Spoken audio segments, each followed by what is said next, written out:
position in the church, everybody's like, yeah, absolutely. Pastors, right? We pile it on because the church is sacred. You got to be moral in that place. But then we don't seem to always have the same kind of way of doing it when it relates to everything else around us. Like we pile on the church, like, yeah, that's got to be moral. Well, do you realize the gospel does not allow for that distinction? Do you understand what I'm saying? Like if you're a businessman today, or if you're whatever you do, you do not have the right to ever be something you're not. In whatever context you're in. Now, I know for some of you, like, well, how do I do that in business? Well, I think we can figure it out. Because there's ways to relate in business that are God-honoring, that don't lead you to necessarily be the person proselytizing or whatever the person next to you. Matter of fact, you can live in such a way that they're drawn to it. Because let me tell you what people are. People are always drawn to Jesus. Now, they're repelled by human beings sometimes.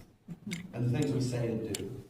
But let me tell you what, everything that Jesus ever taught, the principles that he provided for us, I believe can draw people in and lead to them making a decision for him. So, I don't know what it is about the church. I think the allure of power, I think it's true in politics. I think it's true in the church. I think some people start building God's kingdom and then they want to roll in God's kingdom. You know what I'm saying? Like they want to build God's kingdom, but then as a kind of a deal, they want to be in charge of a certain providence within the kingdom that God has put them in. Like somehow that God owes them something because they're working in his kingdom.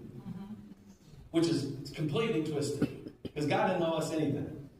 And so part of what we have to understand is that when we chase power or authority, even in the church, we'll find ourselves in really difficult, probably twisted places. When you have a leader who's unwilling to serve others, I'd be really concerned.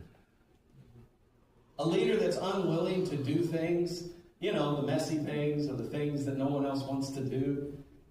Like, if you have that in your life or you're following that kind of leader, I think you should be like, this is weird. I think you should be like, is this guy or gal building their own thing or building God's thing? You know what I'm saying? I think that's important. You guys bored yet? Okay, I just want to make sure. I think that pastors who want to serve versus be served, I think that matters.